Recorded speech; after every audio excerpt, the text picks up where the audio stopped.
Queridos, paz do Senhor Jesus, se você pode, abra comigo sua Bíblia.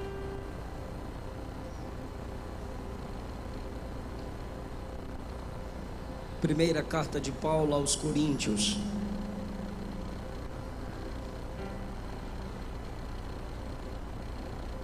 capítulo de número 1.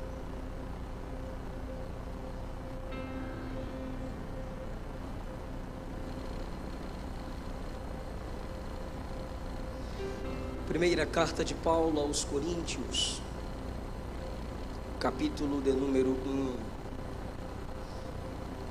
Se podemos ler, os irmãos podem confirmar dizendo amém. A primeira carta de Paulo aos Coríntios, no capítulo 1, carta esta daqui, temos registro.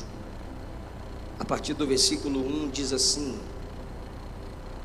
Paulo, chamado apóstolo de Jesus Cristo, pela vontade de Deus, e o irmão Sóstenes, à igreja de Deus que está em Corinto, aos santificados em Cristo Jesus, chamados santos, com todos os que em todo lugar invocam o nome de nosso Senhor Jesus Cristo, Senhor deles e nosso.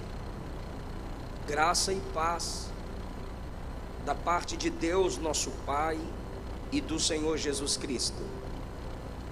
Sempre dou graças ao meu Deus por vós, pela graça de Deus que vos foi dada em Jesus Cristo, porque em tudo fostes enriquecidos nele, em toda a palavra e em todo o conhecimento, como foi mesmo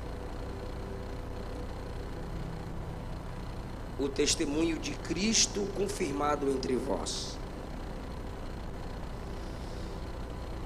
de maneira que nenhum dom vos falta, esperando a manifestação de nosso Senhor Jesus Cristo, o qual vos confirmará também até o fim, para serdes irrepreensíveis no dia de nosso Senhor Jesus Cristo.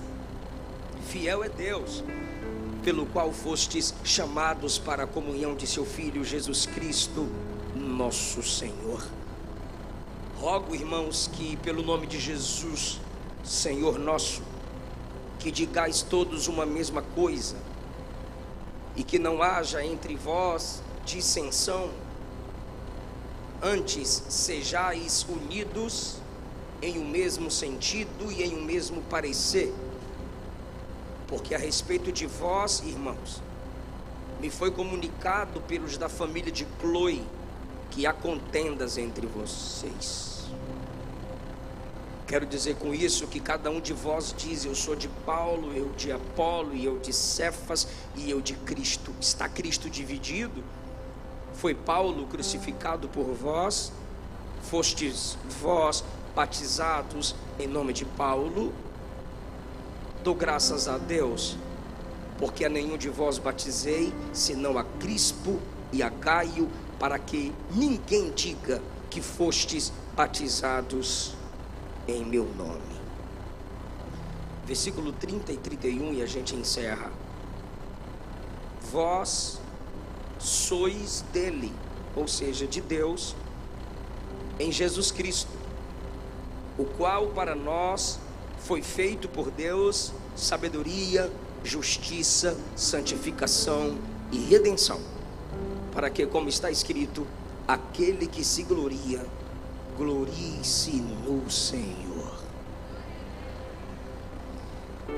Tomai o vosso assento, queridos.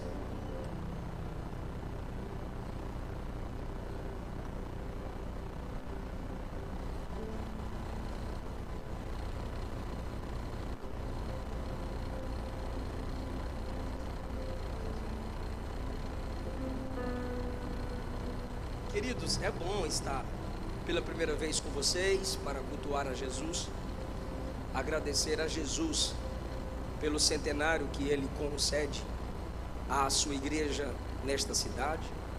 Minha gratidão a Deus pela história, pela vida pela liderança do vosso pastor, que aqui também é meu pastor, pastor Pedro Aldi, a sua esposa, a missionária Conceição, uma família que Jesus levantou para fazer a diferença e assim tem feito.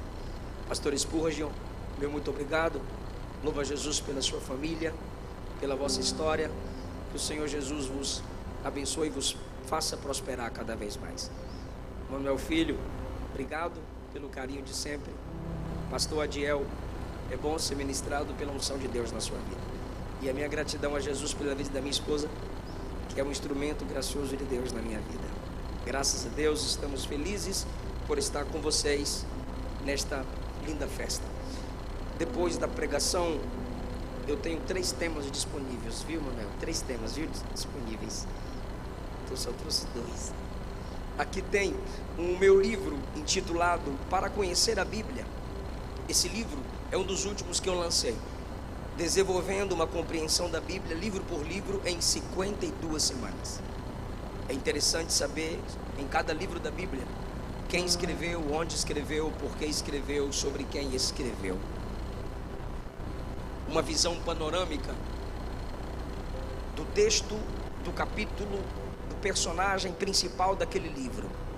Eu também tenho um outro livro, isso, você vai aprender em 52 semanas. Eu tenho outro livro, também ambos foram lançados quase no mesmo tempo. Deus fala em Gênesis, uma abordagem expositiva de cada capítulo, capítulo por capítulo do livro do Gênesis, comentado e explicado de modo expositivo, com sermões para sua meditação, pregação, reflexão ou devocional. E na conclusão de cada capítulo do Gênesis, nós apontamos para Cristo, porque é desse jeito que o Antigo Testamento deve ser interpretado. É o Novo Testamento que lança luz no Antigo Testamento. Todos os capítulos de Gênesis, em suas conclusões, apontando para Cristo. Nesse meu livro, Deus fala em Gênesis. E tem um livro da minha esposa, ela dirige o círculo de oração da nossa igreja, que agora passou para a noite, que as irmãs sabem que é a quarta central. E de suas preleções foi transformado em um livro. Suas preleções foram transformadas em um livro intitulado Entre Elas e Deus. Está, meu amor, eu trouxe. Tá bom. Estará disponível, onde é, pastor Spurgeon? No Memorial. Junto com o estande do centenário, lá no Memorial. Vai trazer. Não, vai trazer. Ela quer presentear a missionária, vai trazer. Esses 2 aí. Depois você me paga. Brincadeira. Queridos, eu quero falar a vocês, subordinado ao tema, uma palavra de Deus aos pentecostais. Essa carta tem conselhos para o nosso tempo, muito mais do que para o tempo para o qual ou para os quais Paulo escreveu. Nós temos mais necessidade de meditarmos e praticarmos os princípios aqui nos ordenados do que eles. Estudar essa carta é fazer um diagnóstico da igreja contemporânea. E analisando a igreja, analisamos nossas próprias vidas. Porque a igreja é formada por pessoas que a cada dia estão se desenvolvendo em Deus, apesar de seus defeitos e de suas fraquezas. A primeira carta de Paulo aos Coríntios, principalmente no capítulo 1, é como colocar um espelho diante de nós, e ao olharmos no espelho a gente percebe no que precisamos melhorar. Eu, como assembleano pentecostal, eu me sinto aqui honrado e confrontado. Honrado pela graça que me é concedida em estar pregando num centenário. Quantos homens de Deus já ministraram e ainda ministrarão. Mas ao mesmo tempo confrontado ao ler este capítulo, pensando no que pregar. Estive meditando enquanto víamos no carro, e eu disse: amor, vai lendo o esboço aqui para mim. Cada tópico que a Lorna lia, ela dizia: eita, eita. Eu senti o peso dessa palavra primeiro em meu coração, porque é um espelho aberto diante de nós. E quando um espelho é colocado diante de nós, ele nos diz no que precisamos melhorar. Vocês já viveram muitas coisas grandiosas, e a partir dessa palavra, muito mais vocês estarão preparados para vivenciar. Uma palavra de Deus aos pentecostais, a partir da palavra de Deus à igreja de Deus em Corinto. Paulo passou 1 ano e meio em Corinto, plantou essa igreja, e aos filhos espirituais gerados ali pelo poder do evangelho, ele escreveu tais palavras. Talvez você tenha achado a leitura longa, mas eu precisava que lêssemos esses versículos como base para a construção da minha pregação. A primeira lição da palavra de Deus aos pentecostais aqui presentes é: o seu nome vale mais do que o seu título. Capítulo 1, versículo 1, quando Paulo, ainda se apresentando na introdução da carta, quando Paulo se demonstra o remetente, ele não inicia a carta se auto-intitulando apóstolo, mas a primeira palavra desta carta é o nome de Paulo. Paulo, vírgula, chamado apóstolo de Jesus Cristo. O nome de Paulo vem antes do título, porque na vida daquele homem fervoroso em espírito, seu nome é mais importante do que o título pela qual sua vocação era reconhecida. Você não precisa ser consagrado para começar a ser o instrumento de Deus na sua igreja local. E essa é uma característica pentecostal. Sabemos que a maioria dos que pregam, fazem missões, ganham almas. Se aceitaram a Cristo no domingo, na terça já tinham liberdade para anunciar: Jesus salva, Jesus cura, Jesus batiza com o Espírito Santo, e breve vem. Nós não dependemos de academicismo para reconhecermos o ministério, a vocação, o chamado, os dons dos nossos irmãos.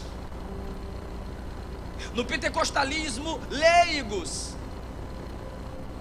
crentes, entre aspas, de banco, que sentam para se levantar e falar, sabem que tem um chamado divino. E o Espírito está despertando alguém aqui. Para que brigar por títulos? Para que disputa por cargos? Se desde a reforma protestante o sacerdócio real nos foi resgatado como a autoridade bíblica escrita pelo apóstolo Pedro. Você pode evangelizar sem ser evangelista. Você pode cuidar de corações, pastorear corações, sem ter o título de pastor. Você pode ministrar a palavra do Senhor sem a necessidade de que te reconheçam como profeta ou profetisa. Você pode fazer missões sem o título de apóstolo. A irmã, como ensinou Paulo na carta a Tito, no capítulo 2, pode ensinar as irmãs mais novas. Os pais podem ensinar os seus filhos, como ensina Deuteronômio 6, sem terem o título de mestres. Às vezes nós nos acostumamos a vir à igreja e dizer: canta cantor, prega pregador, que daqui a pouco para casa eu vou. É o crente que nesse ponto aqui agora é o crente de banco, negativamente falando. E se você se diz eu sou o crente de banco, procura uma praça pública para tu congregar, irmão. Porque na igreja do Senhor, independente de títulos, ninguém é tão cheio que tenha tudo, e ninguém é tão vazio que não tenha nada. No pentecostalismo, a gente tem círculo de oração, a gente tem vigília, para que o povo ore e reconheça que cada um tem uma porção de Deus. Quando Eli, 1 Samuel capítulo 3, reconheceu que Deus estava chamando Samuel, Deus já havia chamado Samuel. Quando as tribos de Israel reconheceram Davi como rei, ele já tinha sido ungido. Quando a igreja de Antioquia e Jerusalém reconheceram o ministério profético e apostólico de Paulo, ele já era um vaso escolhido, usado nas mãos de Jesus. Se você conhece a história do pentecostalismo, você sabe que foi assim que iniciamos. Eu ouvi o pastor Spurgeon dizer: de um simples culto numa simples casa, olha a festa que estamos aqui fazendo para Jesus. Alguém está entendendo essa palavra? Você não precisa ter o título de cantora ou de cantor para adorar. Você não precisa ser chamado de levita, o que é errado, porque tu não é da tribo de Levi, para começar a tocar um instrumento e ajudar a sua congregação local. Você não precisa ser chamado de algum título em sua igreja local, auxiliar, diácono, para começar a servir, até porque ninguém é consagrado para servir.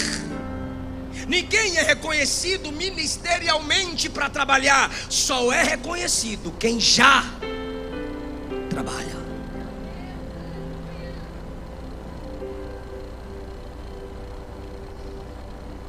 A segunda palavra do Senhor aos pentecostais aqui presente, a partir da primeira carta de Paulo aos Coríntios, no capítulo 1, está no versículo 2. Agora nós temos o destinatário. O remetente é Paulo e o irmão Sóstenes.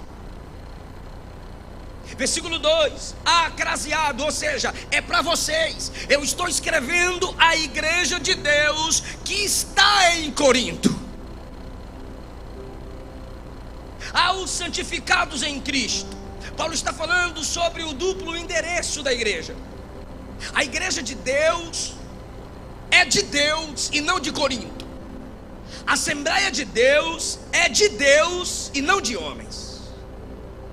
A igreja de Deus que está em Corinto e em Cristo. Estando em Corinto, você tem compromissos com a sua cidade. Estando em Corinto, você tem compromisso civil. Estando em Corinto, você tem compromisso com as leis de Corinto, da sua cidade. Mas também você está em Cristo. Quando as leis da cidade onde estou chocam com os princípios de Cristo, se torna soberano a minha comunhão com Cristo, e não as leis que regem o meu país. Por isso a Bíblia diz, a partir do apóstolo Pedro: melhor é obedecer a Deus do que aos homens. Porque a igreja sabe de seus compromissos com seu estado, com sua cidade, com seu país. Mas isso não pode se sobrepor à nossa comunhão com o Senhor Jesus. E ele diz: eu estou escrevendo à igreja de Deus que está em Corinto. Qual é outra característica, Paulo? Santificados em Cristo. Então aqui Paulo abre o leque e diz que o capítulo 1 não é apenas para a igreja local em Corinto. Eu escrevo à igreja de Deus que está em Corinto, vírgula, aos santificados em Cristo, chamados santos, com todos os que em todo lugar invocam o nome do nosso Senhor Jesus Cristo. Ao mesmo tempo em que em Corinto é edificada por esse capítulo, ele diz que todos os santos em Cristo, posição, santificados em Cristo, processo diário de luta contra o pecado e vitória, com todos os que em todo lugar. A minha carta é para quem está posicionado em Cristo, a minha carta é para quem está no processo de santificação, a minha carta é para quem invoca o nome do Senhor. Só que ele conclui assim: Senhor deles e nosso. A segunda palavra de Deus aos pentecostais é que o evangelho é exclusivo, mas sua igreja local não. Paulo está escrevendo à igreja em Corinto, aos santificados em Cristo, aos chamados santos, aos que em todo lugar invocam o nome de Jesus. E ele diz assim, ó: Senhor primeiro deles, depois nosso.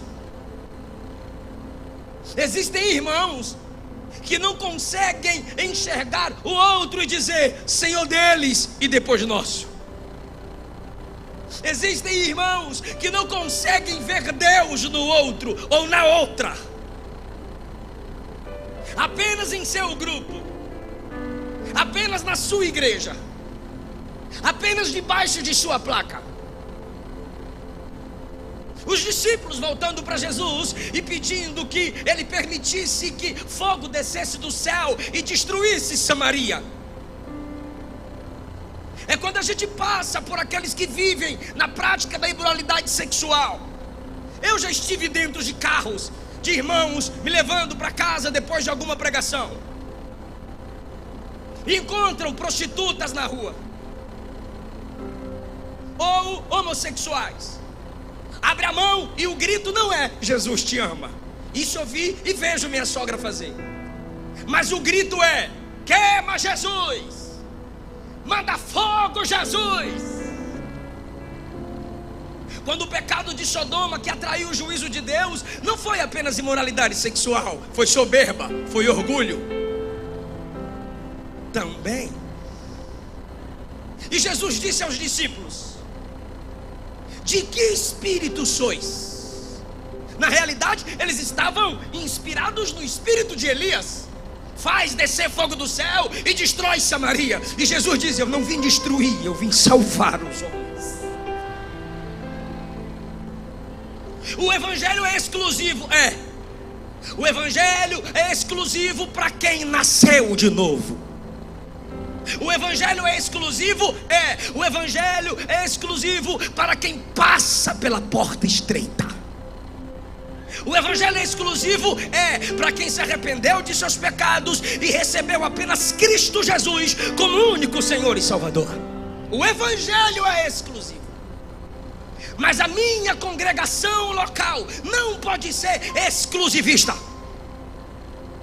Eu preciso, como Paulo, a partir de uma visão bíblica, eclesiológica, olhar para o bojo teológico de outras igrejas e a partir daí eu ter facilidade, humildade de dizer: o Senhor deles é nosso também. Ou dizer: o meu Senhor é o Senhor deles também. O evangelho é exclusivo, mas a minha igreja local, quando eu digo minha igreja, a congregação da qual faço parte, não pode ser exclusivista. Sua igreja não é o céu. Não é porque saiu da igreja onde congrego que essa pessoa está debaixo de maldição. Uma das imagens usadas para a igreja do Senhor é a arca de Noé, que permite a entrada, mas também permite a saída. Naquela mesma arca, a pomba saía e voltava, até sair e não voltar. Os animais entraram e saíram. Existem pessoas que mudaram de congregação, mas nem por isso deixaram de servir ao Senhor. Não deixemos nossas tristezas pessoais apagar de nossa memória a soberania de Deus. Ele está no controle de quem vem. Ele está no controle de quem vai. Ao invés de perder tempo amaldiçoando, xingando, desconsiderando quem foi, cuida de quem ficou. Josué capítulo 1, a Bíblia diz que sob a palavra de Moisés, ele permite que a tribo de Rúben, Gade e meia tribo de Manassés se retirem do grupo que iria conquistar por completo a terra prometida. Paulo se entristeceu, mas não impediu que João Marcos retornasse. Existem pessoas que aprenderão por si mesmas onde é sua casa, onde eles devem crescer e aprender com Deus. Não é a partir de nossas palavras de maldições, não. Senhor deles e nosso. A gente pode discordar sem deixar de amar, pois o amor à instituição não pode anular o amor pelas pessoas. Já está debaixo de maldição quem vive na prática do pecado. Já está debaixo de maldição quem não confessa seu pecado e anda mudando de igreja em igreja para ver se disfarça seus rastros de escândalo. Já está debaixo do juízo. Fora isso, a igreja que invoca o nome que salva, o nome que cura, o nome que liberta, que não nega a trindade, que não nega a divindade de Jesus, que não nega que a Bíblia é a palavra de Deus, que prega céu, que prega inferno e que prega que Jesus vem, são os nossos irmãos. Pastor Jonas Madureira, em uma de suas pregações, pastor reformado, calvinista, disse que alguns calvinistas da nova geração devem ser colocados em jaulas para aprenderem humildade e respeitarem outros.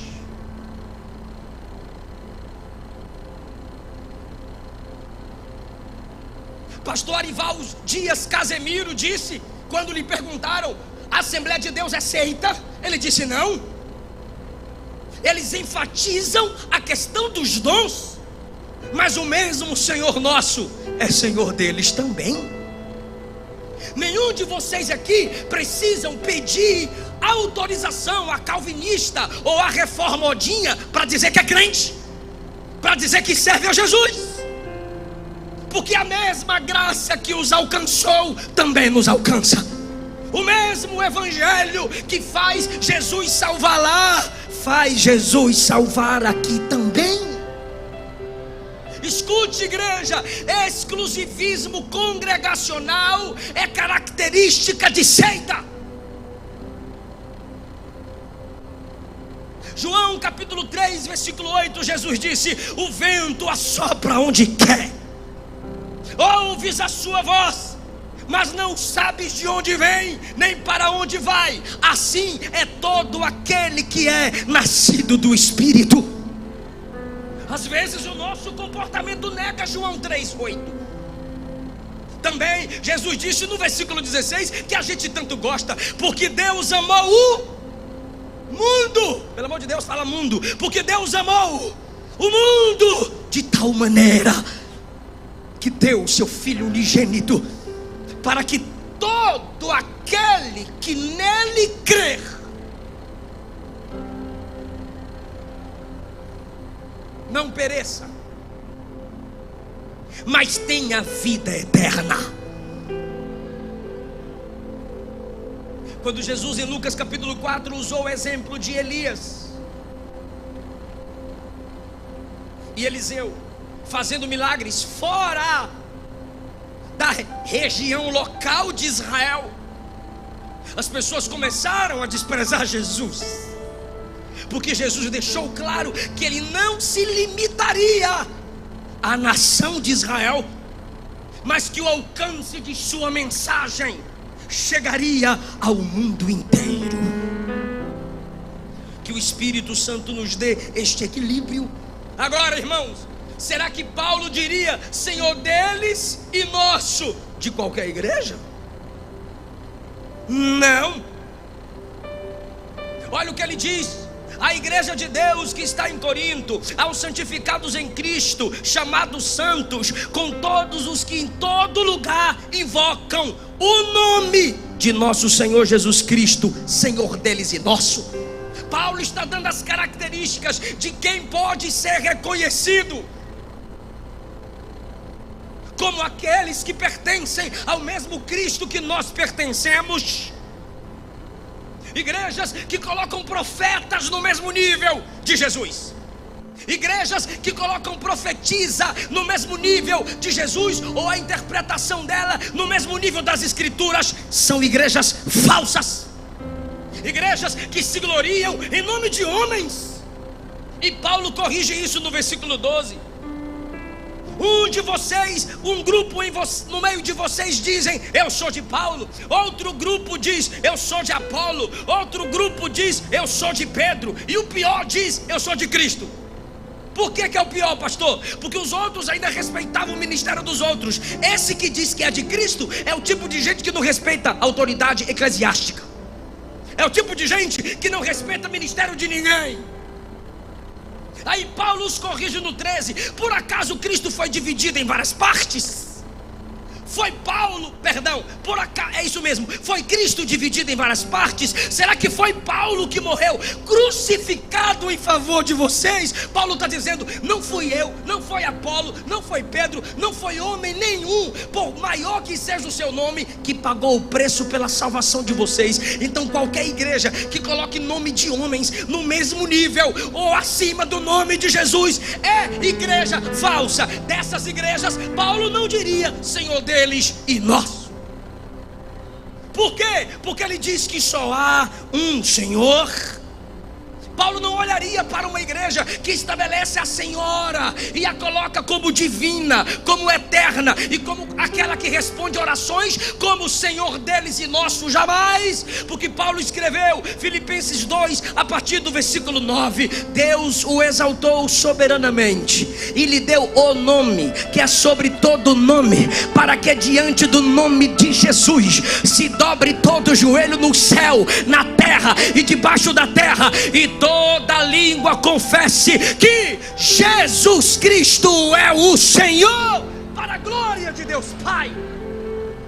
Paulo escreveu a Timóteo: só há um mediador entre Deus e os homens. Romanos 11:36, ele diz: porque dele, fonte, por ele, processo, para ele, destino, são todas as coisas. Se Cristo não é glorificado naquela igreja, se o nome de Jesus não é o centro, se a palavra verdadeiramente não é pregada, se a liderança não se submete aos princípios da palavra, essa é falsa. E nós não podemos dizer Senhor deles e nosso.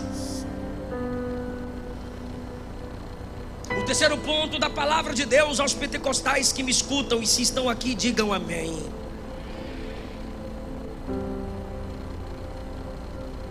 seja ministro da graça e da paz. Seja ministro da graça e da paz, encarne a graça. Não apenas fale da graça. Por que eu digo isso? Versículo 3: graça e paz da parte de Deus nosso Pai e do Senhor Jesus Cristo. 4: sempre dou graças ao meu Deus. Esse mesmo Paulo que ministra a graça sobre a igreja, ele era nelas um ministro que transmitia a graça transformadora. A Tito ele escreveu que a graça de Deus se manifestou salvadora a todos os homens, educando-nos, ensinando-nos a viver piedosamente nessa geração caída. A graça de Deus, ministrada por Paulo, alcança Corinto, uma cidade totalmente imoral, mas pelo ministro de Deus, que ali pregou e transmitiu a graça capacitadora, temos uma igreja cheia de dons. Por que eu digo isso? Paremos de apenas cobrar da igreja, paremos de apenas exigir da igreja. Falemos que a graça de Deus é quem capacita a igreja a cumprir aquilo que Jesus requer dela. Eu sei que os nossos pais querem o melhor para nós. Eu sei que precisamos sim ouvir mensagem de juízo, e eu prego. Mensagem de conserto, e eu concordo. Mensagem de exortação, e é necessária. Mas de nada adianta eu pegar o microfone e dizer: vocês erraram nisso e estão errados nisso, e acabar o culto. Eu não posso pegar o microfone e dizer: isso é pecado, é errado, agradeço a oportunidade em nome de Jesus. Não! O mesmo Paulo que vai exortar a igreja em seus deslizes, diz que a graça do Senhor seja com vocês. Sabe o que ele está dizendo? Eu estou fechando o atalho do erro, mas ao mesmo tempo estou mostrando o caminho certo. Não adianta eu dizer a você: cuidado para não cair como Davi. Não adianta eu dizer a você: cuidado para não negar Jesus como Pedro, não trair como Judas. Você vai focar no Davi que caiu, você vai focar no Pedro que negou, no Judas que traiu.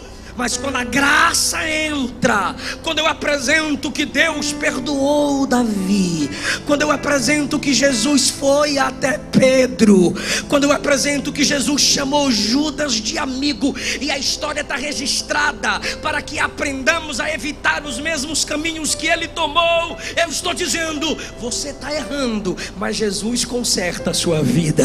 Você está pecando, mas Jesus transforma a sua vida. A gente não pode repreender sem corrigir. João se prostrou diante do anjo para adorar. Eu vou fazer uma pergunta só para quem está ligado. João, criatura, se prostrou diante do anjo, criatura, para o adorar. Isso pode? Isso está certo, adorar anjo, gente? Não! O anjo olhou para ele e disse: não faça isso. Vou perguntar para quem está ligado. Olha a atitude do anjo. Não faça isso. O anjo está certo ou está errado? Está certo? Não faça isso. Só que antes que João dissesse: o que eu faço então? O anjo responde: adora a Deus. Repreensão e correção. Na carta de Paulo aos Efésios, no capítulo de número 4, olha um exemplo do que eu estou falando, para sermos ministros da graça. Versículo 28 do capítulo 4: aquele que furtava, não furte mais. Isso é repreensão. E a mensagem da graça, Paulo: trabalhe, para que fazendo com as mãos o que é bom, você tenha com que repartir com quem tem necessidade. 29, não saia da vossa boca nenhuma palavra torpe. Tá, Paulo, então não é para falar palavrão. O que eu tenho que falar? Ele repreendeu. Olha a correção agora: fale o que for bom para promover edificação, para dar graça para quem ouve. Versículo 31, olha a repreensão: toda amargura, toda ira, toda cólera, toda gritaria, toda blasfêmia, toda malícia seja tirada de entre vós. Tá, Paulo, e o que a gente vai fazer? Sede uns para com os outros benignos, misericordiosos, perdoando-vos uns aos outros, como Cristo vos perdoou. E ele continua, versículo 3 do capítulo 5: a prostituição, a impureza, a avareza nem se nomeie entre vós, nem torpeza, nem pavoice, nem chocarrice. Então o que a gente faz, Paulo? Antes pratiquem ações de graças. Você está percebendo que ele traz a repreensão, mas ele ao mesmo tempo mostra a correção. Só que ao mesmo tempo, enquanto eu estou lendo isso aqui, essa palavra está te alcançando, e você pergunta: pastor, eu estou praticando tudo que Paulo está falando aí, eu sou contra a verdade que Paulo está pregando, eu vivo o contrário do amor, eu vivo o contrário do que ele está ensinando de bom. Como eu chego nesse nível? Paulo responde, versículo 18: enchei-vos do Espírito.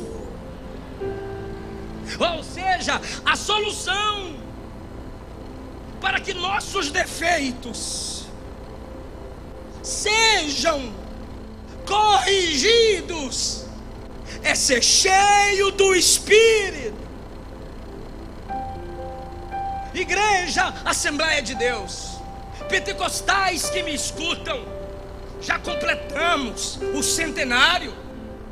Na história no Brasil, já passamos dos 100 e estamos crescendo, estamos evoluindo. Que Deus nos levante como ministros equilibrados, que feche o atalho do pecado e abra a porta da graça, para que o pecador seja lavado, remido, santificado pelo nome e pelo sangue de Jesus. Graça e paz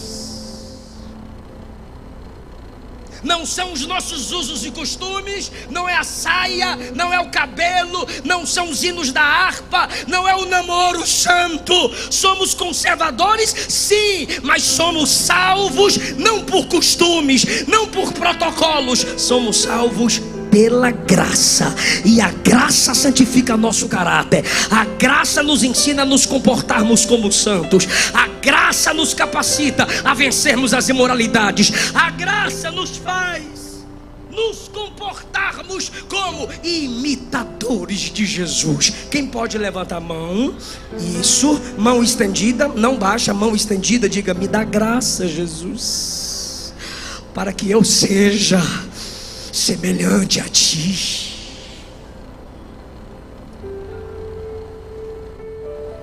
Aleluia.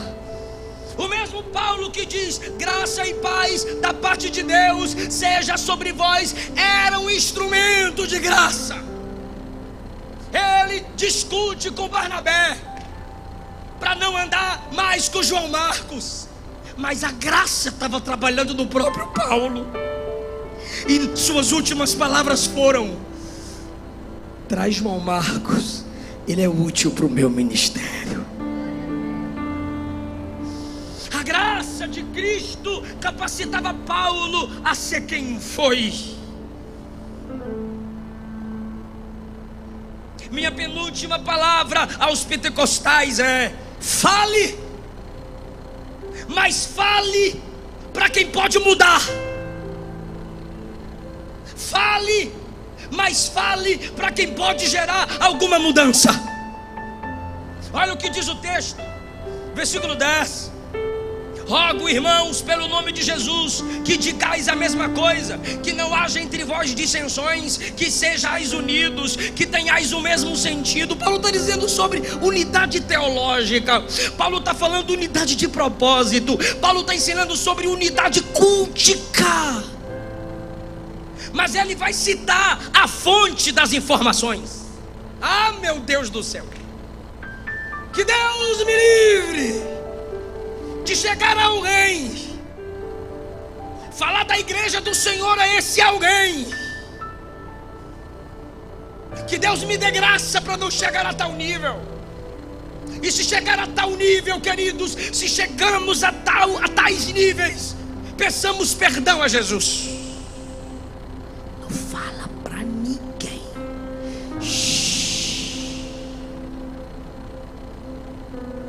Por quê? Porque se você manter segredo, eu vou falar para outro e vou pedir segredo. Vou falar para outro e vou pedir segredo. Vou falar para outro e vou pedir segredo. E aí, olha a coragem de Paulo agora. Olha o propósito do capítulo 1. Vocês estão se degradando, vocês não têm união, vocês têm muita contenda. Versículo 11: me foi comunicado isso por aqueles da família de Cloe, que há contenda entre vocês. Se a irmã Cloe fosse uma fofoqueira, ela dizia: pastor Paulo, o senhor falou meu nome. Se Cloe sai falando dos defeitos e dos problemas da igreja para um e para outro, sem saber da verdade, sem buscar a solução, ela não passava de fofoqueira. Mas como a intenção dela é a transformação da igreja, como a intenção dela é a mudança no caráter dos crentes naquela igreja, ela não sai falando para um e para outro, ela vai direto no apóstolo Paulo, porque ele tem autoridade de Deus para gerar a mudança naquela igreja. Quem foi que disse que você não pode falar ao líder? Quem foi que disse que você não pode levar a palavra certa com a intenção certa para as pessoas certas? Errado é falarmos para quem não pode fazer nada. Está envergonhando o evangelho. Pouco a pouco esse pecado oculto dessa amiguinha preferida, esse pecado oculto desse amiguinho preferido, vai destruir o grupo, vai destruir o coral, vai destruir a congregação local, porque o pecado é destruidor. E Deus tem levantado homens sábios, cheios do Espírito, para trazer a igreja de volta para a palavra. Por que ser conivente com o pecado? Que o outro pensasse duas vezes, que a outra pensasse duas vezes, porque nós somos membros uns dos outros. Ah, irmãos, lembra de José e seus irmãos? A Bíblia diz que José trazia má notícia de seus irmãos para quem? Para o pai. Ele não saiu falando para servas, ele trouxe ao pai, porque é o pai que vai gerar correção. Porque Cloe, a família de Cloe, não sai falando para Apolo, para Pedro, porque eles não lideram em Corinto. Quem lidera lá é Paulo. Quem tem história com aquele povo é Paulo. Quem tem autoridade apostólica para falar a eles é Paulo. Então a família de Cloe vai falar com a pessoa certa. Por quê? Porque ela não quer mais contenda na igreja, ela quer paz na igreja. Aquela família quer ver a mudança na igreja. Eu não vim aqui empolgar vocês. Eu não vim aqui pregar uma mensagem decorada, pregada o ano inteiro. Eu disse que eu cheguei aqui confrontado e estou disposto a confrontar vocês. E eu não sou como desses pregadores que diz: ainda que eu não volte, eu vou falar tudo. Não, a igreja verdadeira sabe quando Jesus está falando com ela.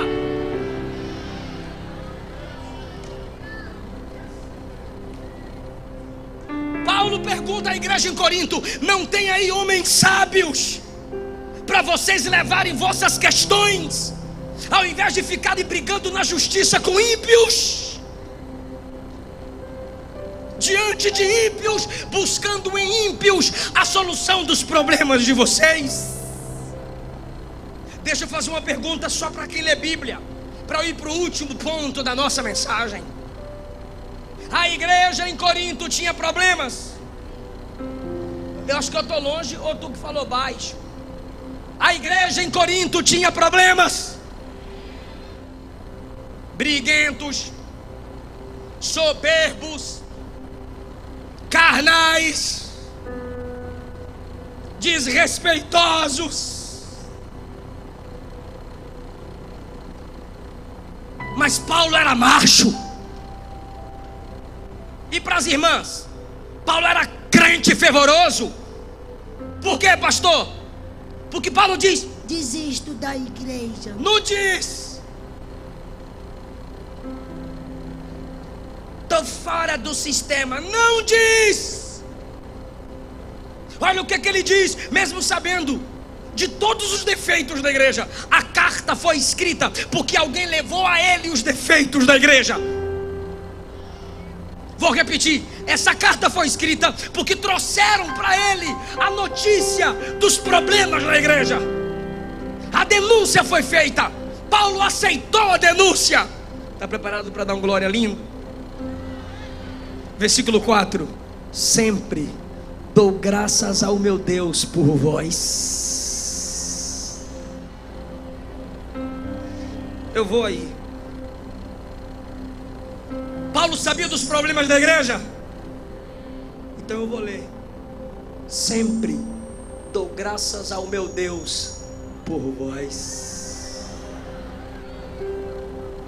Não, Paulo, se eu fosse você, eu abriria um canal no YouTube para detonar a igreja. Se eu fosse você, eu sairia colando cartazes. Não, eu vou escrever sobre os defeitos dela, porque toda igreja tem defeito. É Paulo dizendo, eu vou escrever sobre os problemas dela, porque toda igreja tem problema. Viu, bebê, que pensa que Jesus é babá e que igreja é berçário?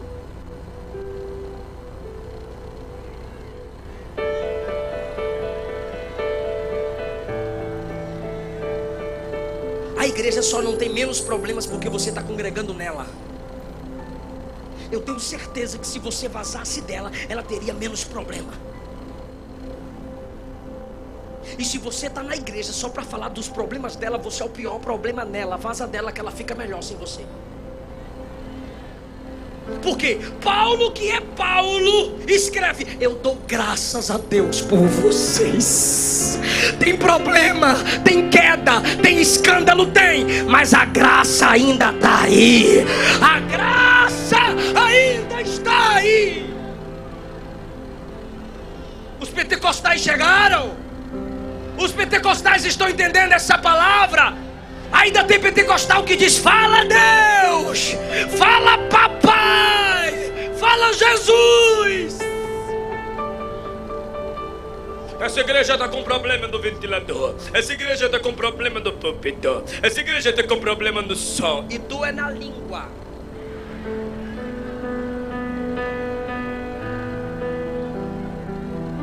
Toda igreja tem seus defeitos, toda igreja local tem seus problemas. A igreja de Jesus tem seus problemas? Tem.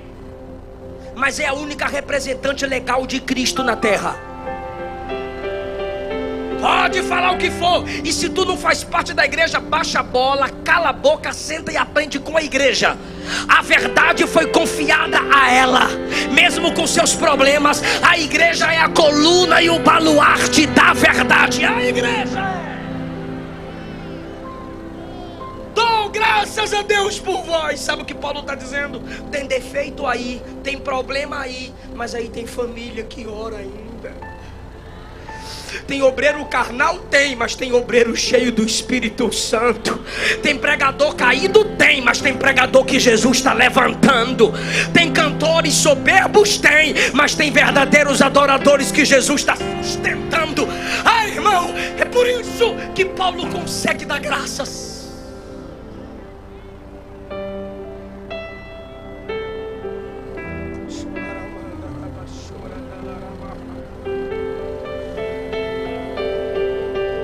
Não desista da igreja de Jesus. Fala só para uma pessoa, fala pentecostal, diga: não desista da igreja de Jesus.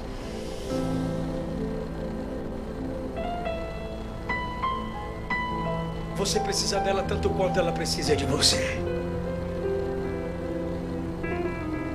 Você se afastou da igreja.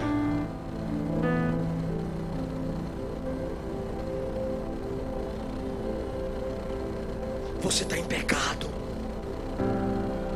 Eu vou provar na Bíblia. Os desigrejados vão me xingar aí agora.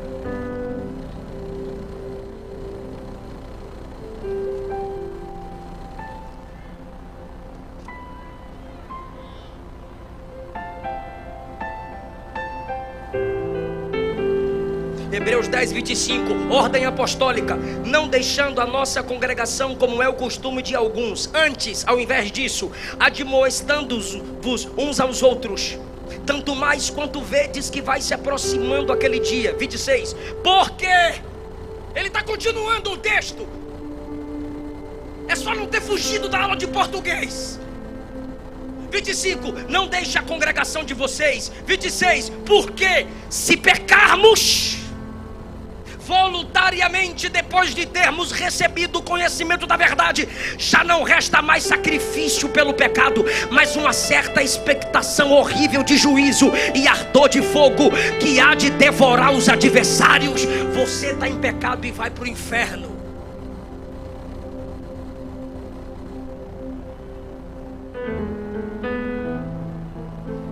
Volta para Jesus. Volta para a comunhão dos santos. Tu lembra da multidão? Escuta isso aqui, 3 minutos, eu encerro. A multidão, porque Jesus andava e pregava, Jesus andava e falava, Jesus andando e pregando. Eu acho que eu estou atrapalhando a filmagem. Tá, não? Posso ficar aqui para os dois, puxa. Aí Jesus pregando, andando. Jesus pregando, andando. Aí o cego: Jesus, filho de Davi, tem misericórdia de mim. Jesus, filho de Davi. Aí a multidão querendo ouvir Jesus pregar, o cabra lá gritando.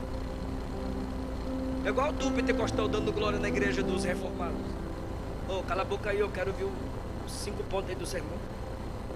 E o cego clamando. Aí a multidão: cala a boca, ele não vai te ouvir. Cala a boca. A multidão ordenava que ele se calasse. E a Bíblia diz, irmão, que aí que ele pentecostalizava mais ainda, entre aspas. Ele gritava cada vez mais: Jesus, filho de...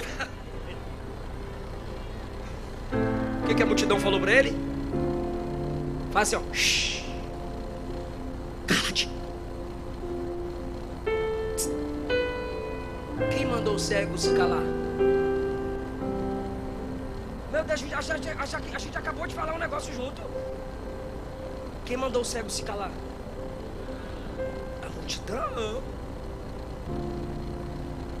Quem está andando e pregando? Quem parou? E olhou para quem? Mandou quem chamar o cego?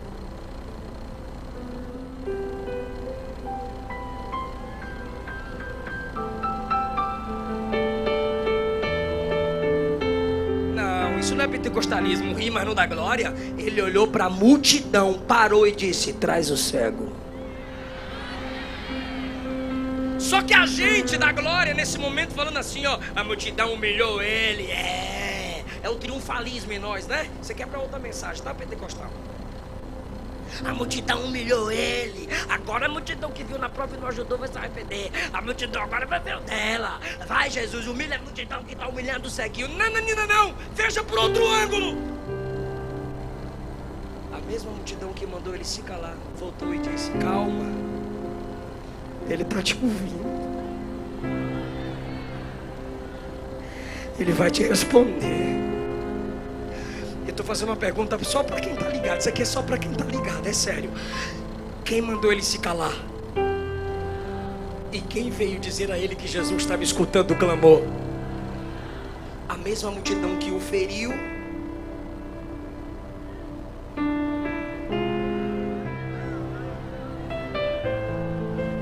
A mesma multidão que o feriu, Jesus usou para sarar ele. A igreja tem autoridade de julgar? Tem. Ela é coluna e baluarte da verdade, mas às vezes ela faz alguns julgamentos errados e fere você. É a igreja que é o instrumento de Deus para sarar você.